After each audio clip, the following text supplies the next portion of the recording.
नमस्कार। आज हम पढ़ेंगे नियतिवाद के बारे में। पिछले लेक्चर्स में हमने देखा था मानव भूगोल के अर्थ, परिभाषा, सिद्धांत के बारे में, मानव भूगोल के तथ्यों के बारे में, मानव भूगोल की जो ब्रांचेज हैं उनके बारे में हमने देखा। अब हम देखेंगे कि मानव भूगोल में मानव एवं पर्यावरण के जो संबंध हैं उनके संदर्भ में कौन कौन सी विचारधाराओं का विकास हुआ है, इनके बारे में हम डिटेल से स्टडी करेंगे। जिसमें हम आज पहले जो है विचारधारा नियतिवाद उसके बारे में बात करते हैं।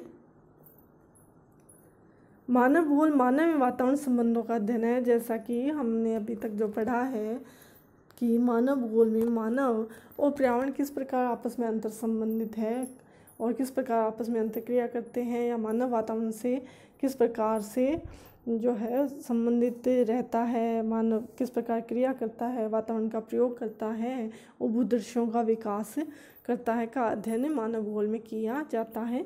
मानव वातावरण संबंध निरंतर परिवर्तनशील रहे हैं। मानव वो जो वातावरण के जो संबंध हैं प्रारंभिक समय में अलग प्रकार के थे, आज जो हम देखते हैं अलग प्रकार के हैं। पहले जो प्रकृति प्रभावी थी, आज के समय में मानव प्रभावी हो रहा है। तो जो मानव वातावरण के संबंध जो है वो स्टैटिक या स्थिर नहीं है, बल्कि वो जो क्या है निरंतर परिवर्तनशील रही हैं। प्रारंभिक समय मानव पूर्ण रूप से प्रकृति आश्रित था, मानव के अनुकूलन करता था, अर्थात मानव का प्रकृतिकरण था। तो प्रारंभिक जो समय है उसमें जब हम अध्ययन करते हैं, इतिहास का जब अध्ययन करते हैं, हम क्या देखते हैं कि मनुष्य की जो आवश्यकता है वो प्रकृति के अनुसार थी। मनुष्य जो है वो प्रकृति के अनुसार अपने ढला हुआ था, प्रकृति के अनुसार रहता था। उसके ने प्रकृति में किसी भी प्रकार के परिवर्तन करने की कोशिश नहीं की। यानी मानव जो था किस प्रकार से था, मानव का प्रकृतिकरण हुआ था, जहाँ पे प्रकृति प्रभावी थी और मनुष्य मात्र एक निष्क्रिय अभिकर्ता के रूप में था। तकनीकी विकास से मानव ने प्रकृति में रूपांतरण करना प्रारंभ किया, तो ऐसे भूदृश्यों विकास किया जिससे मानव की क्रियाशीलता दृष्टिगोचर होती है, तब प्रकृति के मानवीकरण की बात कही जाने लगी।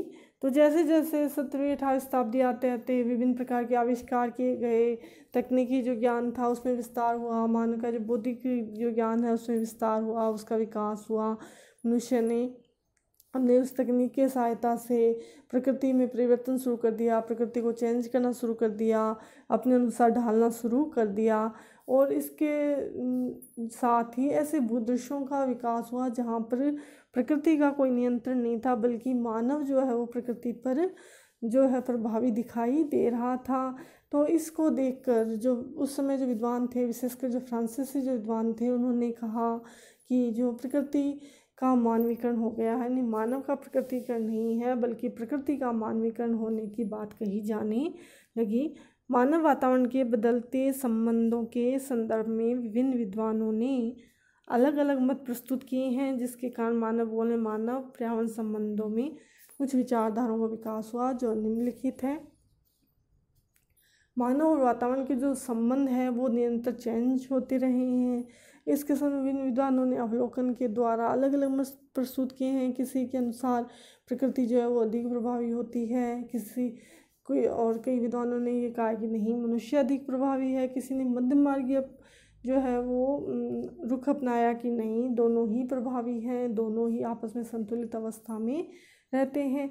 इस आधार पे इन विचारों को लेकर एक सामान्यीकरण के आधार पे 3 विचारधाराएं मुख्य रूप से विकसित हुई है मानव पर्यावरण संबंधों के संदर्भ में, जो कि निम्नलिखित हैं।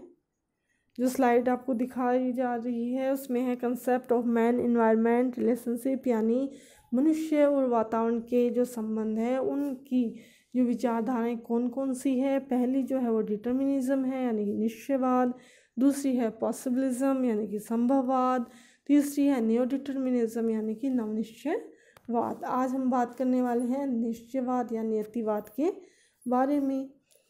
पर्यावरणीय नियतिवाद। पर्यावरण नियतिवाद को निश्चयवाद, पर्यावरणवाद, प्रकृतिवाद के नाम से जाना जाता है। तो इसे कई नामों से जाना जाता है। इसे प्रकृतिवाद भी कहते हैं और पर्यावरणवाद भी कहते हैं, क्योंकि इसमें प्रकृति जो है वो सर्वेसर्वा या प्रभावी है। तो कई बार जो है विभिन्न नामों से इसको क्वेश्चन आ जाता है, तो इसमें आप कंफ्यूज नहीं हुए।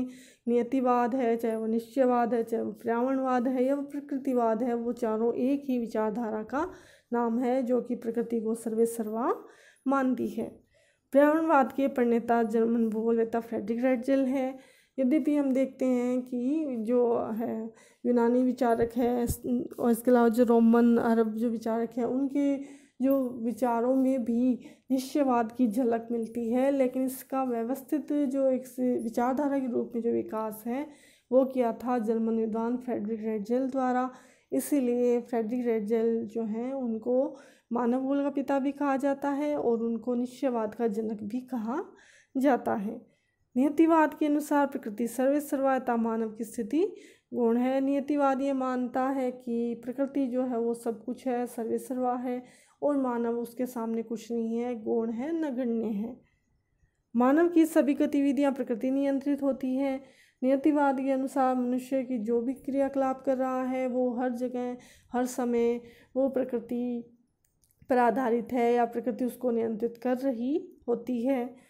मनुष्य की निर्णय शक्ति भी पर्यावरण से प्रभावित होती है, यानी मनुष्य कोई भी कार्य करता है, निर्णय लेता है तो वो पर्यावरण से प्रभावित होकर ही लेता है। जैसे प्राचीन समय में जो अरब जो देश थे वहाँ संसाधनों की कमी थी, वर्तमान में तो वहाँ पे खनिज तेल की प्राप्ति हो गई है, लेकिन उस समय जो प्राचीन काल में ऐसा नहीं था, संसाधनों की कमी थी, मरुस्थलीय दशाएँ थी, तो वहाँ के जो लोग थे और उन्होंने दूसरे देशों पर आक्रमण किया, क्योंकि वहाँ का जो वातावरण था वो संसाधनों की कमी थी, वहाँ पे संसाधनों से पूरित नहीं था। तो ऐसी स्थिति में उस संसाधनों की कमी ने उनको दूसरे देशों पर आक्रमण करने के लिए बाध्य किया, तो पर्यावरण ने उनकी निर्णय शक्ति को प्रभावित किया।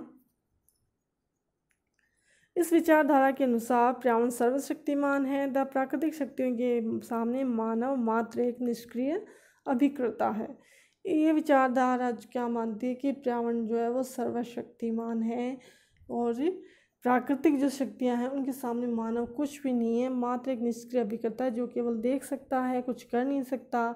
जैसे भूकंप है वो एक प्राकृतिक शक्ति है, प्राकृतिक घटना है, तो मनुष्य वहाँ पे मात्र एक निष्क्रिय दर्शक के रूप में रह जाता है, कुछ करने की स्थिति में नहीं होता है। विश्व के विभिन्न भागों में मानवीय व्यवहार में अंतर प्राकृतिक वातावरण में पाए जाने वाले अंतर के कारण होता है।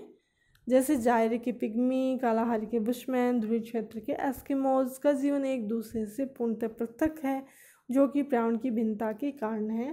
तो नियतिवादियों ने ये बताया कि हम देखते हैं कि विश्व के अलग अलग भागों में जीवन पद्धति में, रहन सहन में अंतर पाया जाता है। तो उस अंतर का जो कारण जो है वो ये है कि वो जो उनकी पर्यावरणीय दशाएं हैं या जिस पर्यावरण में वो रह रही हैं वो भिन्न है।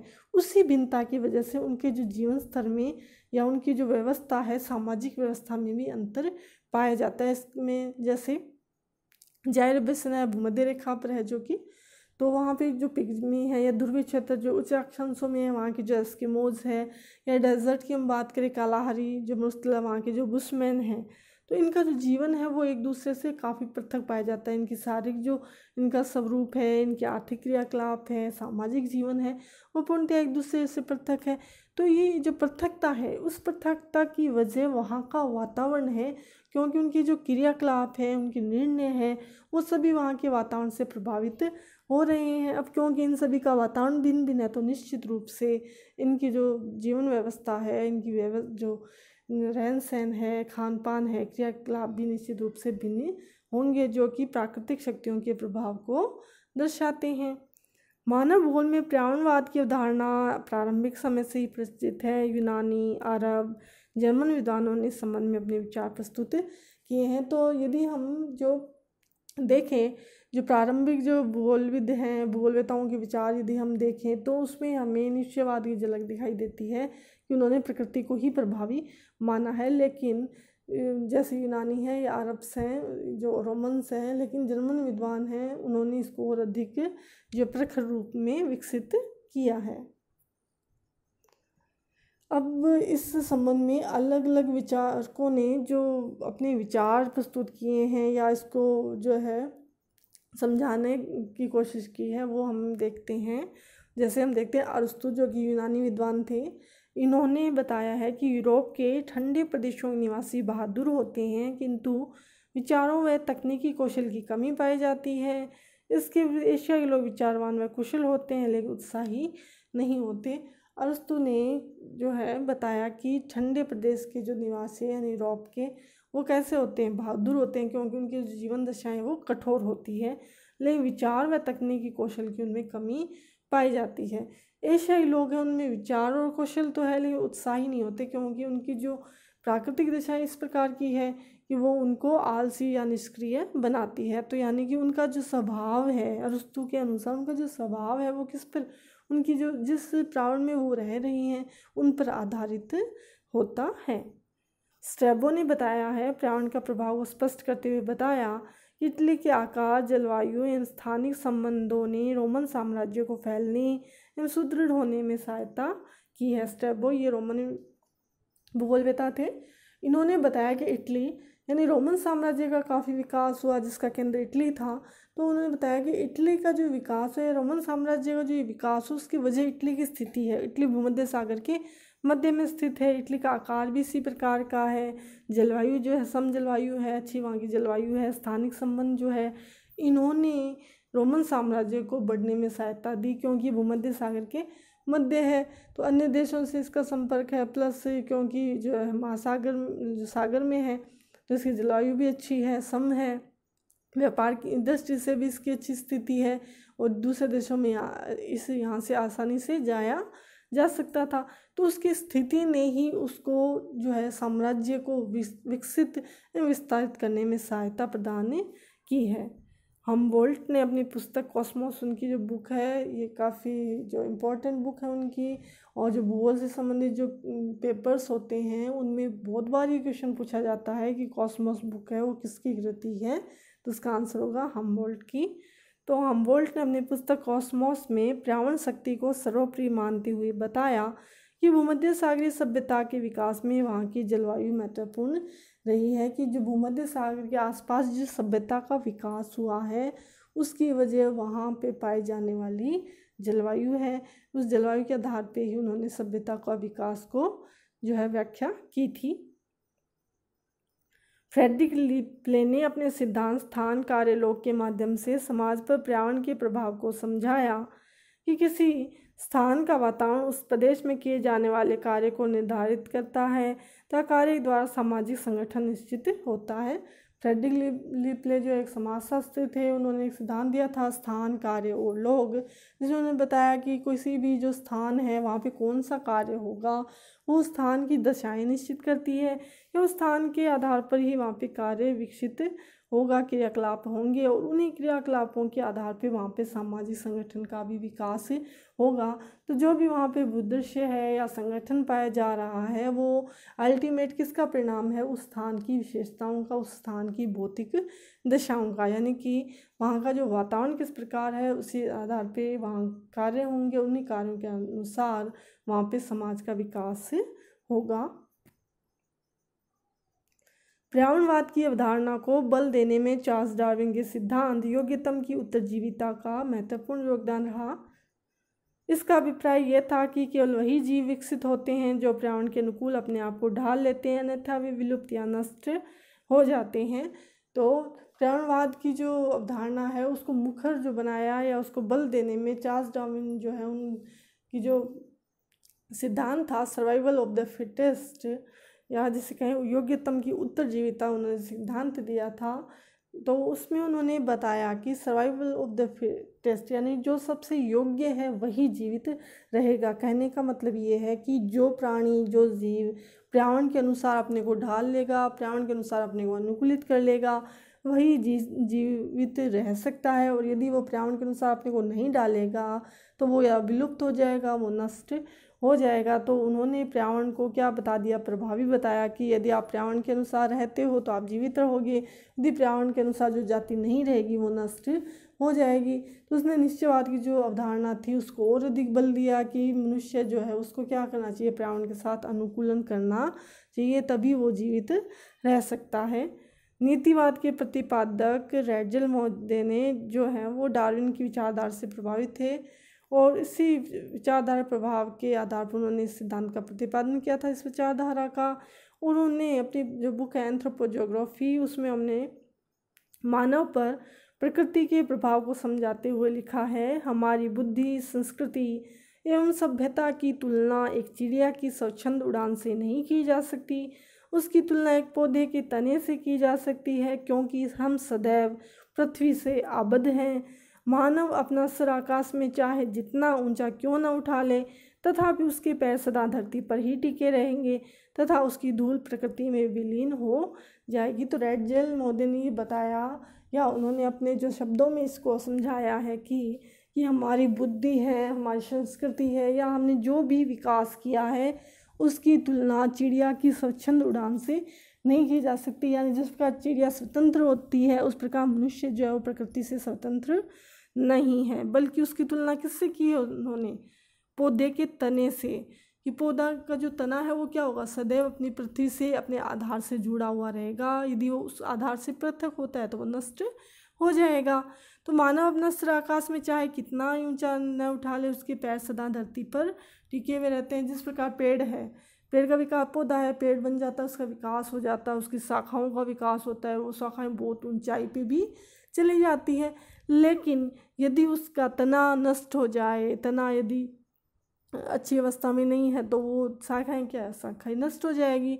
वैसे मनुष्य है वो उन्नति करे और उन्नति के आधार पर, विकास के आधार पर अपना जो सिर है वो आकाश में कितना भी ऊंचा क्यों ना उठा ले, कितनी भी प्रगति क्यों न कर ले, उसके पैर तो सदैव उसके आधार पृथ्वी पर टिके रहेंगे जिस वातावरण में वह रह रहा है। और उस लास्ट में उसकी धूल जो है वो नष्ट होकर किस में विलीन होगा, इसी प्रकृति में विलीन होगा, यहीं पर विलीन हो जाएगा।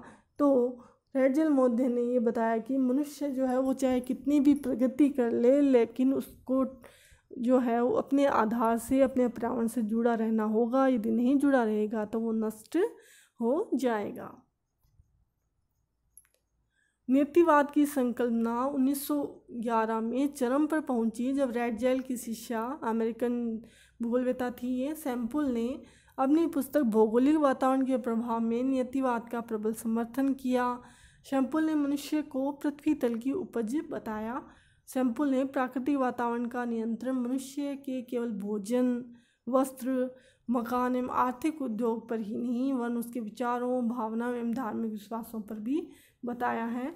तो सन 1911 में एलन चर्चिल सैंपुल, जो अमेरिकन भूगोलवेत्ता थी और रैटजेल की शिष्या थी, उन्होंने अपनी पुस्तक का प्रकाशन किया था भौगोलिक वातावरण के प्रभाव, जिसमें उन्होंने कट्टर नियतिवाद का समर्थन किया और उसके संदर्भ में उदाहरण भी प्रस्तुत किए। उन्होंने क्या बताया कि मनुष्य जो है वास्तव में पृथ्वी तल की उपज है, और उन्होंने बताया कि प्राकृतिक वातावरण का नियंत्रण मनुष्य की भोजन या वस्त्र पे ही नहीं है, बल्कि उसके जो मानसिक विचार है, मानसिक जो भावनाएं हैं उसकी धार्मिक, यहाँ तक उसका जो धार्मिक विकास जो है वो भी क्या है, प्रकृति से प्रभावित होता है।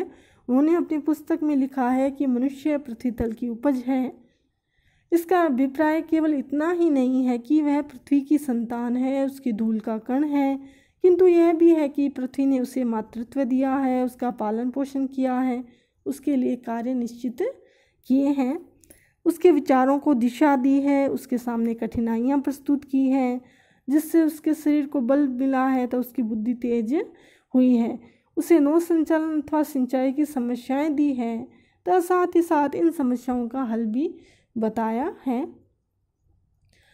जो सैंपुल है उन्होंने धर्म का बताया, धर्म के संबंध में उन्होंने बताया है कि जो मरुस्थल के जो लोग रहते हैं, जलविहीन मरुस्थल में जो पशुचारक है, वो चरागाह की तलाश में एक चरागाह से दूसरी चरागाह जाते हैं, तो उनका जीवन कठोर होता है, लेकिन उनको पशु चराने में काफ़ी अवकाश मिलता है, तब उनकी चिंतन शक्ति कार्य करती है और विस्तृत वातावरण में रहने के कारण उनके विचारों में महान सादगी आ जाती है। और धर्म का स्वरूप क्या हो जाता है, एकेश्वरवादी या ईश्वर एक हो जाता है, क्योंकि उसका कोई दूसरा प्रतिद्वंदी नहीं होता। ठीक उसी प्रकार जिस प्रकार मरुस्थल या स्टेपी घास के मैदान बिना किसी अवरोध या परिवर्तन के लगातार विस्तृत क्षेत्र में फैले होते हैं, तो उन्होंने बताया कि मनुष्य का जो धार्मिक विकास जो है या धार्मिक विश्वास जो है वह भी प्रकृति द्वारा नियंत्रित होता है।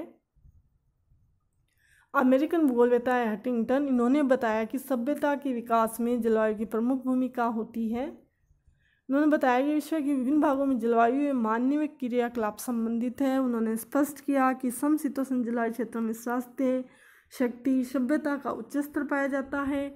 इसके विपरीत उष्ण जलवायु वाले क्षेत्रों की जलवायु वहाँ की निवासियों को सुस्त, आलसी, निश्चेष्ट बनाती है। तो हंटिंगटन जो कि जलवायुवेत्ता थे, इन्होंने भी जलवायु और मानव की जो कार्यों में, यहाँ तक कि मानव की जो स्वभाव में संबंध जो है स्थापित किया था। ये हमने बात की थी नियतिवाद के बारे में कि नियतिवाद विचारधारा की क्या विशेषताएं थी, विभिन्न विद्वानों ने क्या क्या इसके बारे में कहा। अब हम देखते हैं नियतिवाद की आलोचना कि नियतिवाद जिस प्रकार इसका तेज़ी से विकास हुआ, उसके बाद इसकी उतनी तेज़ी से आलोचना भी की गई। विभिन्न जो विद्वान थे, जैसे जैसे तकनीकी विकास हुआ, इस विचारधारा को नकार दिया गया था। 20वीं शताब्दी के मध्य में नियतिवाद की आलोचना होने लगी तब मानवीय कार्यों को मान्यता मिलने लगी। इसे एक पक्षीय अतिवादी विचारधारा कहा गया। विद्वानों ने ये बताया कि ये एक अतिवादी विचारधारा है। ठीक है, प्रकृति का नियंत्रण है, लेकिन इतना भी नहीं है कि मनुष्य को एकदम गौण बना दिया कि मनुष्य तो कुछ करता ही नहीं है। ऐसा कुछ नहीं है, मनुष्य भी कार्य करता है। मानवीय कार्यों को भी महत्ता मिलनी चाहिए। मानव पर्यावरण की कठपुतली नहीं है, वरन वह भी आर्थिक व सामाजिक ढांचे के निर्माण में सक्रिय भूमिका निभाता है। विज्ञान एवं प्रौद्योगिकी के विकास के साथ मनुष्य की पर्यावरण को प्रभावित करने की क्षमता बढ़ गई है। यानी कि मानव जो है वो पर्यावरण की कठपुतली नहीं है जिसे मानव चाहे जैसे नचाता रहे हर जगह, चाहे वो आर्थिक क्षेत्र है, चाहे वो सामाजिक क्षेत्र है, कोई भी क्षेत्र है, हर जगह मनुष्य अपनी जो भूमिका है वो निभाता है, सक्रिय भूमिका निभाता है। और जैसे जैसे विज्ञान ने विकास किया है, प्रौद्योगिकी ने विकास किया है, वैसे वैसे उसने मनुष्य की पर्यावरण में जो परिवर्तन करने की क्षमता को बढ़ाया है। मानव ने प्रकृति में रूपांतरण किए हैं। वैज्ञानिकों ने उच्च अक्षांशों में गेहूँ उगा लिए हैं जहाँ पे जो है वो अच्छी जो तापमान की दशाएं नहीं है कृषि के लिए। उर्वरक का प्रयोग करके प्रति एकड़ उपज में वृद्धि कर ली है। पश्चिमी राजस्थान में इंदिरा गांधी नहर द्वारा मरुस्थलीय क्षेत्र को अन्न भंडार में परिवर्तित कर दिया गया। राजस्थान का जो गंगानगर, हनुमानगढ़ का जो क्षेत्र है वो पूर्णतः मरुस्थलीय जिले थे, लेकिन वहाँ पे बाद में इंदिरा गांधी नहर जो परियोजना जो आ गई है, उसके बाद हम जब उसके स्वरूप देखते हैं तो वो क्या बन गया है, डेजर्ट से हरा भरा बन गया है। वहाँ पे विभिन्न फसलों का विकास किया जा रहा है, यहाँ तक कि चावल भी वहाँ पे उगाया जा रहा है। यानी कि जो डेजर्ट था उसको अन्न भंडार में परिवर्तित कर दिया है। तो मनुष्य ने प्रकृति में, यानी डेजर्ट किसके लिए था, बाजरा उगाने के लिए, लेकिन अब वहाँ पे मनुष्य ने अपने कार्यों के द्वारा क्या किया है, चावल भी उगा लिया है। तो ऐसे में हम देखते हैं कि मानव ने प्रकृति में रूपांतरण निश्चित रूप से किए हैं। डिमोलिन्स ने स्वीकार किया कि मानव ऐसी मशीन नहीं है जिसकी कोई अभिलाषा नहीं है। उसके जन्म स्थान की परिस्थितियाँ यदाकदा उसे नियंत्रित एवं उदासीनता लिए हुए शिष्य की सदृश्य पाती है। डिमोलिन्स महोदय ने बताया कि मानव ऐसी कोई मशीन नहीं है कि जिसे प्रकृति ने जो कुछ कह दिया या जो भी निर्देश दे दिया वो उसको वैसे ही करेगा, बल्कि वो उसमें चेंज लेके आएगा। ये अलग बात है कि उसके जन्म स्थान की जहाँ पे वो रह रहा है उसकी जो परिस्थिति उसे कभी कभी नियंत्रित कर देती है या उनके प्रति वह उदासीन दिखाई देता है। रिचर्ड हार्टशॉर्न ने पर्यावरणवाद को इस आधार पर अस्वीकार कर दिया कि यह प्रकृति तथा मानव को अलग करता है तथा मूल विषय की मूलभूत एकता को नष्ट करता है। रिचर्ड हार्टशॉर्न जो है उन्होंने ये बताया कि पर्यावरणवाद को स्वीकार ही नहीं किया जा सकता क्योंकि ये मानव को अलग कर देता है प्रकृति से या प्रकृति को मानव से अलग करके अध्ययन करता है। तो ऐसे में जो भूगोल जो विषय है उसके जो दो प्रमुख जो बिंदु है या केंद्र बिंदु है मानव और प्रकृति, उनको जब वो अलग करके अध्ययन करता है तो भूगोल विषय की एकता को हानि पहुंचती है। इसलिए पर्यावरणवाद जो है उसको हम स्वीकार ही नहीं कर सकते। इस प्रकार हम देखते हैं कि 20 शताब्दी आते आते मनुष्य के कार्यों का व्यापक जो प्रभाव है वो पर्यावरण पर दिखाई देने लगा और जिसे फ्रांसीसी विचारकों ने प्रबल नियतिवाद को अस्वीकार कर दिया था। बताया कि पर्यावरण क्या करता है, केवल कुछ संभावनाएं देता है, लेकिन उन जो संभावनाएं जो पर्यावरण ने दी है उनका स्वामी मानव है, पर्यावरण नहीं है। ये ज़रूरी नहीं है कि जैसी संभावनाएं पर्यावरण ने प्रदान की है वैसे उसके अनुसार मनुष्य कार्य करेगा। जैसे हमने बात की थी अभी, हमारे जो दो डेजर्ट के ज़िले हैं गंगानगर, हनुमानगढ़, मरुस्थलीय क्षेत्र जो ऐसे होते हैं जहाँ पे पानी कम होता है, वर्षा कम होती है, तो वो ऐसी फसलों के लिए होता है जिनको पानी कम चाहिए होता है। लेकिन वहाँ पे अब नहर आ गई तो नहर के द्वारा वहाँ का जो फसली प्रारूप है वो परिवर्तित कर दिया है मानव ने, और बाजरे का स्थान चावल और गेहूँ ने ले लिया। तो निश्चित रूप से वहाँ पे संभावना जो है उसको और अधिक जो विकसित किया है मानव ने अपनी तकनीकी के द्वारा, तकनीकी प्रगति के द्वारा। तो हम कह सकते हैं कि नियतिवाद जो है वो पूर्ण रूप से प्रभावी नहीं है, बल्कि जो मनुष्य है वह भी कहीं ना कहीं अपना जो है छाप छोड़ता है। तो आज हमने देखा नियतिवाद के बारे में, हमने पढ़ा नियतिवाद क्या है, विभिन्न विद्वानों ने क्या कहा, इसके प्रणेता कौन थे, और फिर हमने ये भी देखा कि किस प्रकार इसकी जो विचारधारा है उसकी आलोचना भी की गई कि नहीं, मानव भी जो है वो सक्षम है, वो एक निष्क्रिय अभिकर्ता नहीं है बल्कि वह एक सक्रिय भौगोलिक कारक है। धन्यवाद।